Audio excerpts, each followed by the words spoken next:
This is the world of the Deva. And this is the same root from which we get both divine and devil. But Deva means angel. The highest and most successful beings in the universe. And so opposite, this is the world of Naraka, who are the most unsuccessful. These are the purgatorial worlds of extreme suffering. This is the world of Ashura. They are also angels, but they're angry angels, representing the wrath potential of energy. This is the world of animals.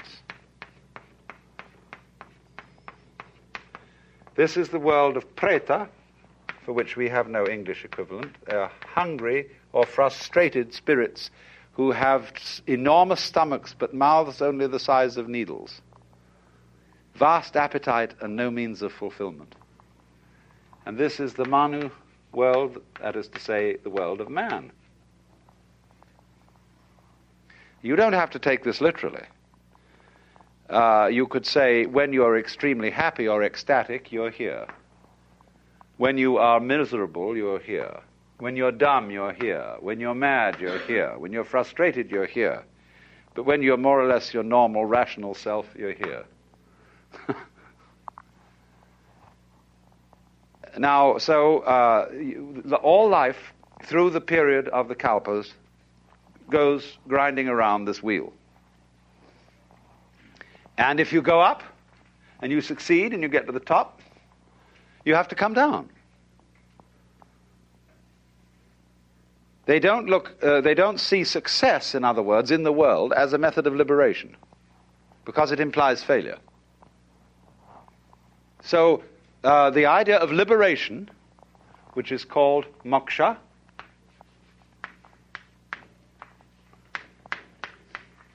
is the ideal of Hindu life. Wake up, it's a dream.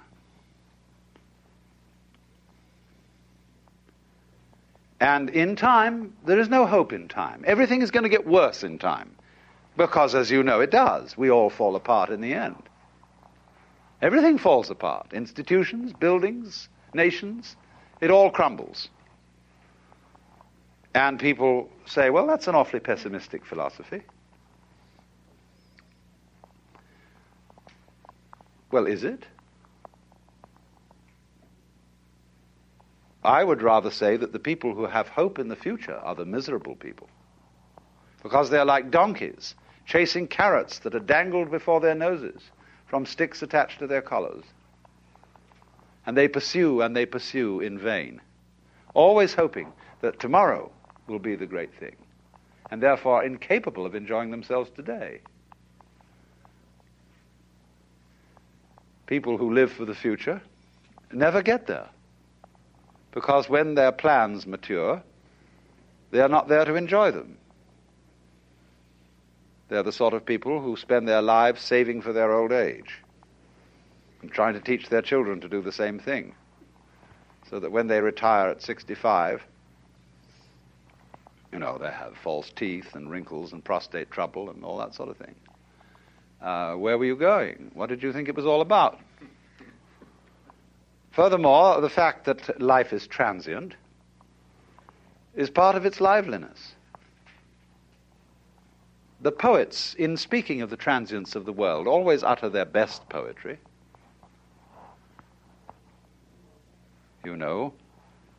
Our revels now are ended, and these our actors, as I foretold you, are all spirits, and are melted into air, into thin air.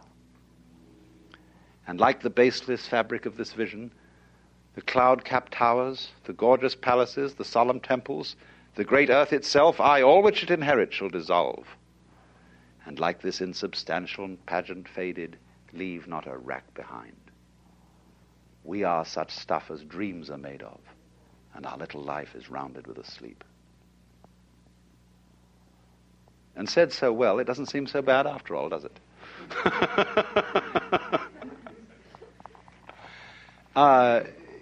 You see,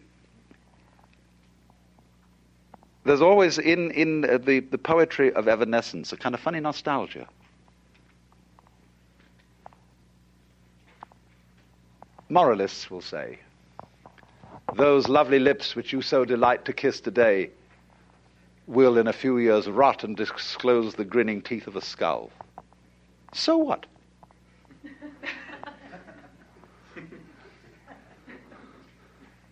The skull says, lying in the grass, chattering finch and waterfly are not merrier than I. Here among the flowers I lie, laughing everlastingly. No, I may not tell the best. Surely, friends, I could have guessed. Death was but the good king's jest. It was hid so carefully. And monks used to keep skulls on their desks. And people nowadays think that was very morbid. But it's only... I went and visited a chapel in the Via Veneto in Rome, where there's a crypt where all the altar furnishings are made out of human bones. The altars are piles of skulls. There are rib bones arranged across the ceiling like floral patterns with vertebrae representing flowers. And they're all dead Capuchin monks. And there's a funny little monk collecting the admissions up at the top. And he has one of the funniest grins on his face I've seen in a long time. I said to him, you know, on the day of resurrection, there's going to be an awful lot of scuttling up this narrow staircase. People trying to reassemble their bones. Oh, dear Father, isn't that my fifth metatarsal? So,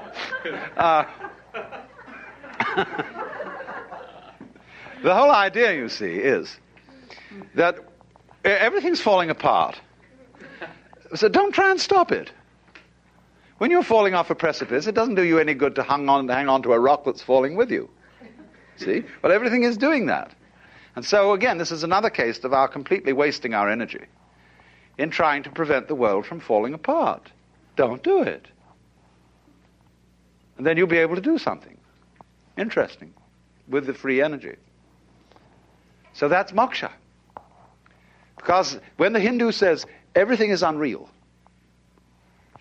the Westerner reacts and says, no, you can't treat life as a dream. It's serious, it's real, it's for real. And what do you mean by that?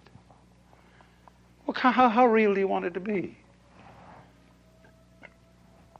This is, in other words, everything, insofar as it's falling apart, everything is changing, it is like smoke.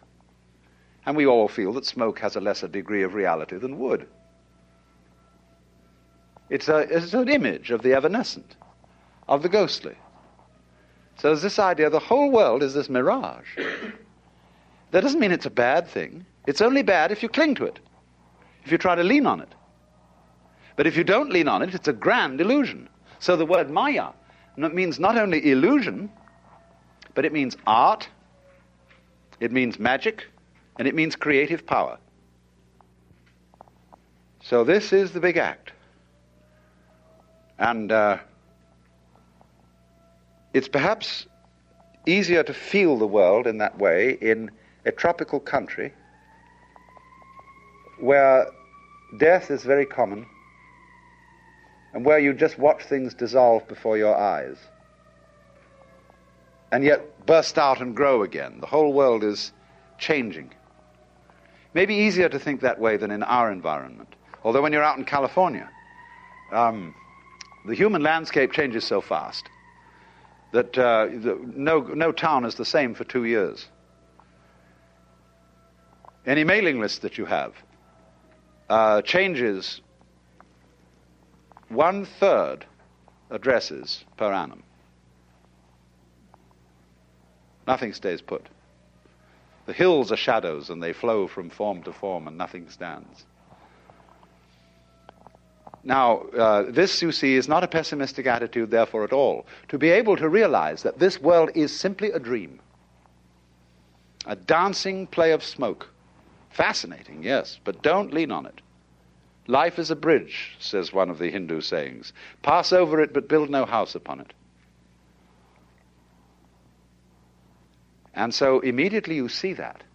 This is responsible for the enormous gaiety of certain Hindu sages. This is a thing that often puzzles Westerners. The element of, they expected anybody who's an ascetic or a sage or something to be rather miserable, with a glum face. But on the contrary, you take this character who's going around these days, Maharshi Mahesh, he's always laughing.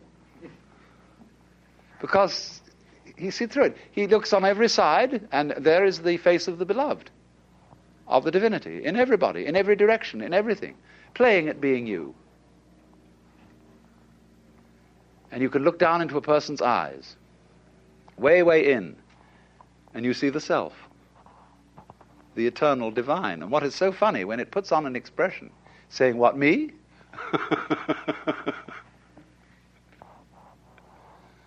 And the guru, the teacher. When people go to a guru, they get all sorts of funny ideas.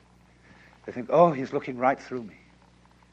He sees me through and through. He knows how awful I am. Reads my most secret thoughts. Because he has a funny look in his face. He isn't even interested in your secret thoughts. He's looking straight at the Godhead in you, with a funny expression on his face, which is saying, why are you trying to kid me? Come off it, Shiva, I know who you are. But, and therefore, you see, his role is to gently humor you into waking up as to your true nature. Now, of course, as I intimated earlier, the Hindu is therefore saying everybody is God. And this is why when a Hindu greets you, he does this. That is the act of puja, or worship to the Godhead in you. And our theologians get rather worried about that, because, you see, the two conceptions of God are different. Our conception is of the boss man, the king. Theirs is of the cosmic centipede, with the many arms, who does not have to think how to make the world, or rather to act the world. That would be an insufferable nuisance. You may think it rather wonderful when St. Thomas tries to explain that God is fully aware of everything that happens, and in every detail is willing each single vibration of any mosquito's wing. But when you really begin to think about it, that approaches intellectual elephantiasis. Imagine the Lord being aware of all the prayers and having to listen to the sort of prayers that go on every night. Woo!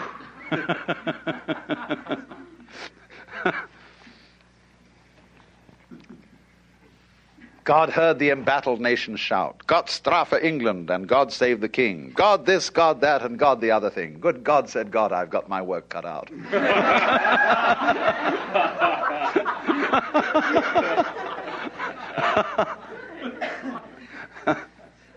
But, so therefore, when somebody in India suddenly announces that he's God, nobody accuses him of blasphemy or of being insane. They say simply, congratulations, at last you found out. And they don't immediately request a miracle. As you see, if we get across someone who says, I'm God or I'm Jesus Christ, they say what they said to Jesus Christ in the first place. Command that this bread, these stones be made bread. And you know, he used to wangle out of it by saying, a wicked and deceitful generation seeketh after a sign, and there shall no sign be given. The Hindu would say, but there is no point in changing it. It's going the way I want it to anyhow. Only really and truly, there is not this idea of God the technician, but rather the power of omnipotence is not to be able to do anything, but to be doing all things, whatever it is that's going on.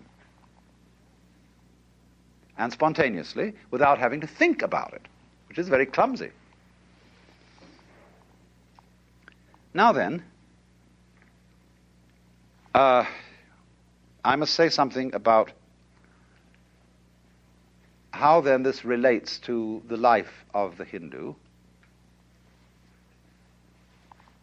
Hindu divide life into certain stages, what are called the ashramas.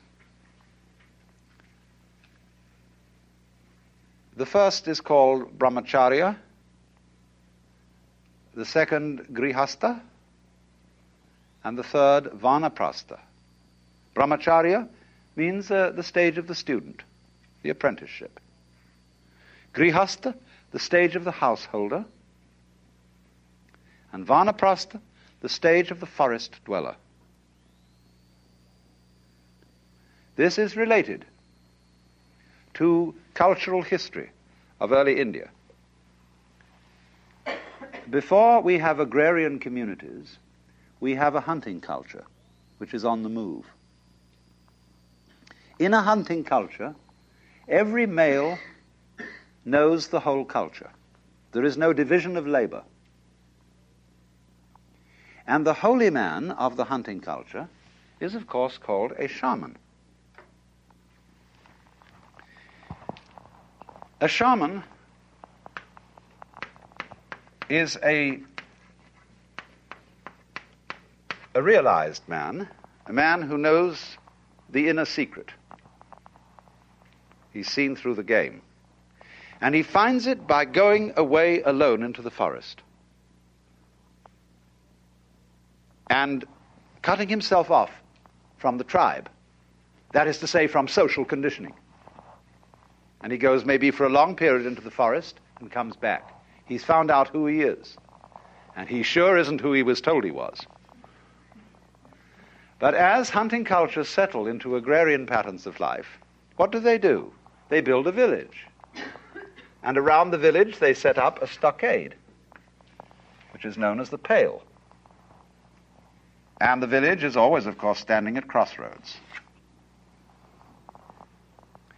And there you get in an agrarian society a division of labor. And the division of labor comprises four. In medieval Europe, we call them lords spiritual, lords temporal, commons, and serfs. In India, they are Brahmins, Kshatriya, that means fighters,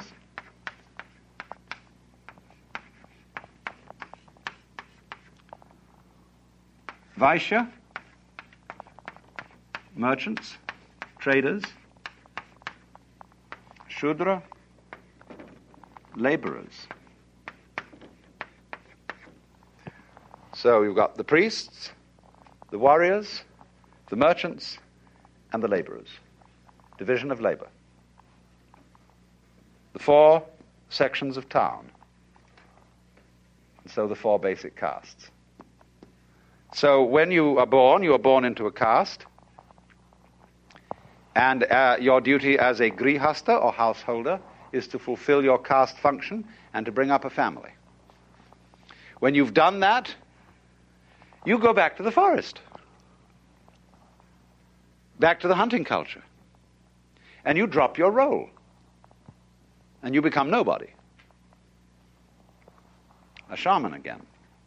So a Hindu calls one who does this a shramana, which is of course the same word as shaman. And the Chinese call him a xia man. Shaman. A shaman is an immortal. Why immortal? Because it's only the role that's mortal. The big front, the persona.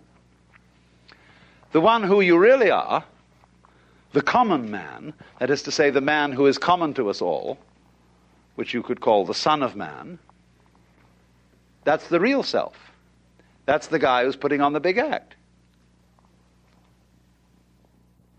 And of course he has no name.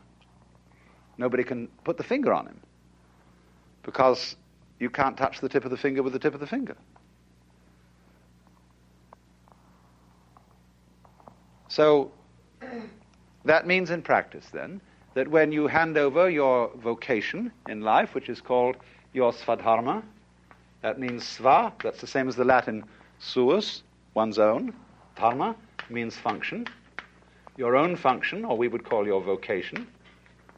When you've completed it, you drop out and become nobody, because you're going to find out now who you really are. You're no longer Mr. Mukhopadhyaya, who is a cloth salesman.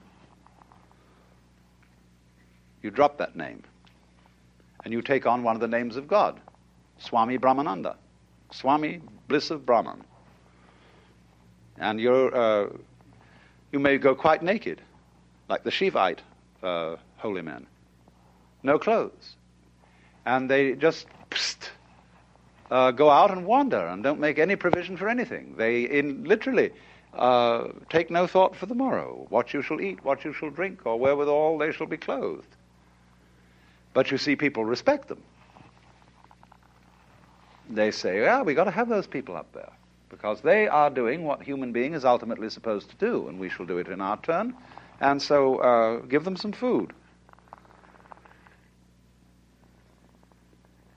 Now, naturally, caste, holy men, and all that kind of thing can be exploited.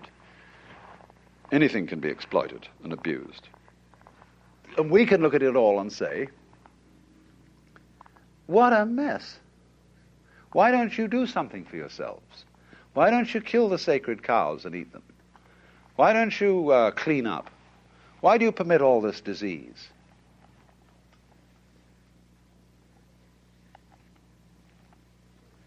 Just try and see something from another point of view for a change. I'm not saying that we should do what the Hindus do, but just look at it from another point of view. And they would smile at us and say, you really think it's as real as all that? Have you never experienced what's on the inside of this game? See, the trouble with you Westerners is you've never experienced bliss. You've never got down to the root of reality. You don't know that state of consciousness. And so you're frantically trying to patch everything up and pin it all together and screw the universe up so that it's fixed. You can never do it. All it is going wildly rushing around and creating trouble.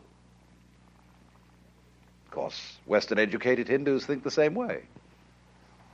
They are now for rushing around and patching India up. And what's going to happen is they're going to arm all the millions of people in India. And they're going to create a lot of trouble in Asia one of these days when they become a powerful society. They're already scared of the common man. Yeah. Scared of death already gone. Oh, of course. It's that idea in Christianity of struggling and not resting. Yeah, that's true, you know, because of the big fight with the devil. Right. You see?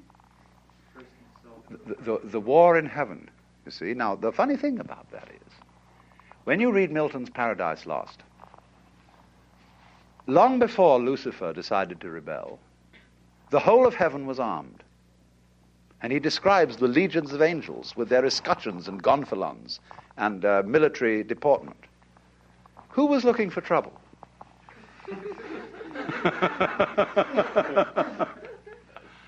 You know, Lucifer was a good guy back then, you see? The bearer of light. So the Hindu looks at our Christianity, though, and sort of thinks, my goodness, here is the eternal self. But in the idea of Christianity, the Godhead is having a real far-out one. Because not only is he incarnating himself, say, as some wretched beggar, but he's incarnated himself as a Christian soul who believes that in this one short life he will decide his eternal destiny. And the possibilities of making a mistake are far greater than of being a lousy beggar. The possibility involved in the Christian gamble is to fry in hell forever, and ever and ever and ever. Even the Avicii hell at the bottom of the Naraka, only goes on for about one kalpa. But the everlasting damnation, what an idea. So the Hindu says, bravo, God has really done a dare on himself this time to be a Christian soul.